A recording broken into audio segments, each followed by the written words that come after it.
20 predictions. I'm going to start at the bottom.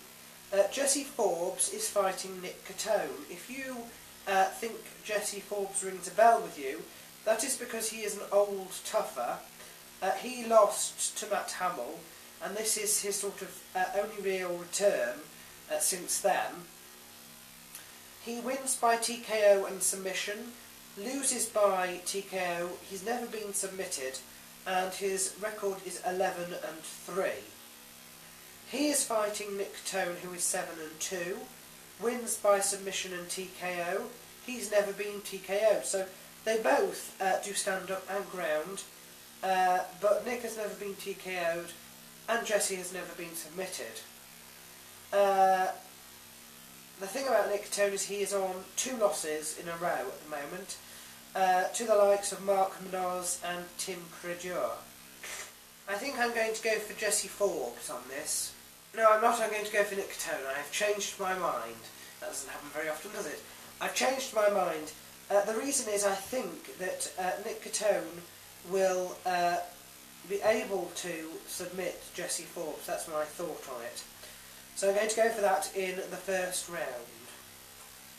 Mike Masenzio, he hasn't fought since 2008. He's got a record of 11-3. Wins by submission. He's got 6 of them. Loses by TKO. Wins over the likes of Dan Miller and Drew McFedries.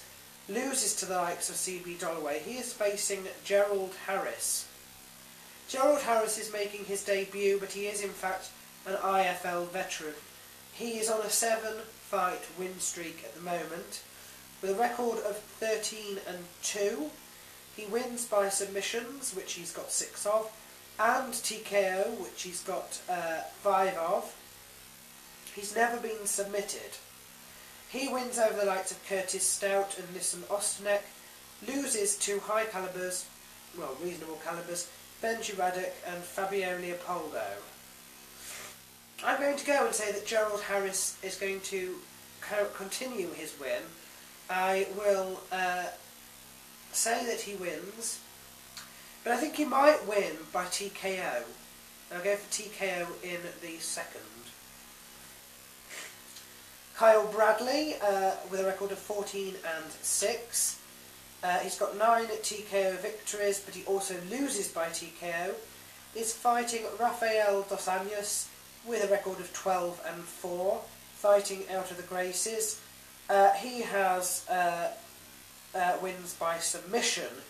He's got 6 of them. He's got wins also by decision, 5 of those, and he loses by decision.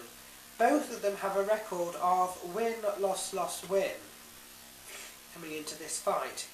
Kyle Bradley wins over the likes of Felipe Nova, but loses to calibers like Joe Lozon and Chris Little. Rafael Dos Anjos, pretty much the same, wins over people like Robert Emerson, loses to calibers like Tyson Griffin and Jeremy Stevens. So again, this is not going to be an easy one to call at all. I'll go for Kyle Bradley, but I don't know how. Mike Gumman, he is 11-2-1. He wins by submission and TKO. He's got 6 and 5 respectively. Loses by submission. He's on a 5-fight win streak. This is his debut. Wins, I couldn't really understand his record to tell you, to be honest. I know real calibers there. Losses to the likes of Diego Sanchez and Pat Healy, but both quite a while ago. He's facing Rory McDonald, who has a perfect record of 9. That's made up of 4 TKO and 5 submission wins. He does have a caliber on his name. He's won over the likes of Clay French. This is also his debut. I have looked at them, and I'm actually going on size here. I'm going to go for Mike Gumman. He looks absolutely huge, and Rory McDonald looks sort of very, very small indeed. I'm going to go for Mike Gumman here. I'm going to go for him by TKO, and I'll go for it in the second, I think. Nick Lentz is on a 7-fight win streak with a record of 17-3. He's got 7 submission wins, 5 TKO wins, but he loses by anything, basically. He's got a win over Drew Fickett. He is fighting Thiago Tavares. He's got 10 submission wins with a record of 14-3. His history is win, loss, win, loss, loss, win. He loses by decision. He's got wins over people like Jason Black and Manny Campbell. I think that I'm going to go for Thiago Tavares on this. I'll go for submission in the second. Jesse Lennox is an MFSer with a record of 11-1 on a 4-fight win streak with 6 TKO victories and 5 submission victories. He loses by submission and hasn't really fought any calibers. He is fighting Rick Story, who is 8-3, wins by submission, and all his losses are decision, so he's never been finished. He has beaten the likes of Jake Ellenberger and Brian Foster, lost to the likes of John Hathaway. I do think that Rick Story will win this one. I shall go for submission, a choke submission in the third there. Chris Lieben is fighting Jay Silver. Silver is 5-2, wins by TKO, loses by decision. He is coming off a loss to CB Dollaway, and it is his only caliber. Chris Lieben, on the other hand, is 8-6. He does have 2 losses in a row, but I'm going to give the win to him. I shall go for TKO in the second there. Interesting fight this. Brad Blackburn with a record of 15-9-1. He is facing Amir Sadolla, who is part of Sucker Punch. SuckerPunchENT.com is the website for you to check that out. 15-9-1. Amir with 2-1. And Brad Blackburn has 8 TKO wins and 3 submission wins. And Amir, well, he hasn't really got that many fights, has he? However, he does extremely well in the underdog position. I'm going to still go for Amir Sadolla. I just don't know how he's going to win. I'm sure I shall be pleasantly surprised there. Tom Lawler, with a record of 6-1, wins by submission and has wins over the likes of CB Dollaway and Kyle Kingsbury, is facing Aaron Simpson with a perfect record of 6.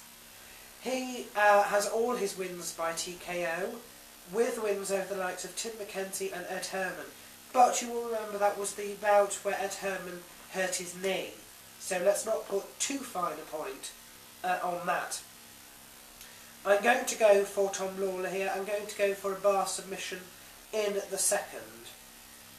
Evan Dunham, who is with Extreme Couture, has a perfect record of 9, wins usually by submission, and has beaten the caliber of Marcus Aurelio, is fighting Efrain Escudero.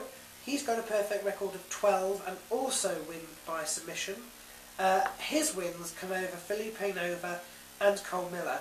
I'm going to go for Efrain here. I'm going to go for submission. I'll go for choke submission in the second.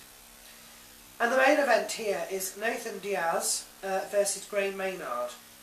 Let's look at Gray Maynard first. He's fighting out of Extreme Couture, so he does have a good background. He's got a perfect record of 8, but his last 5 wins against all the top calibers have been decisions. The most recent of which was a split decision against Roger Huerta that a lot of people thought went the wrong way.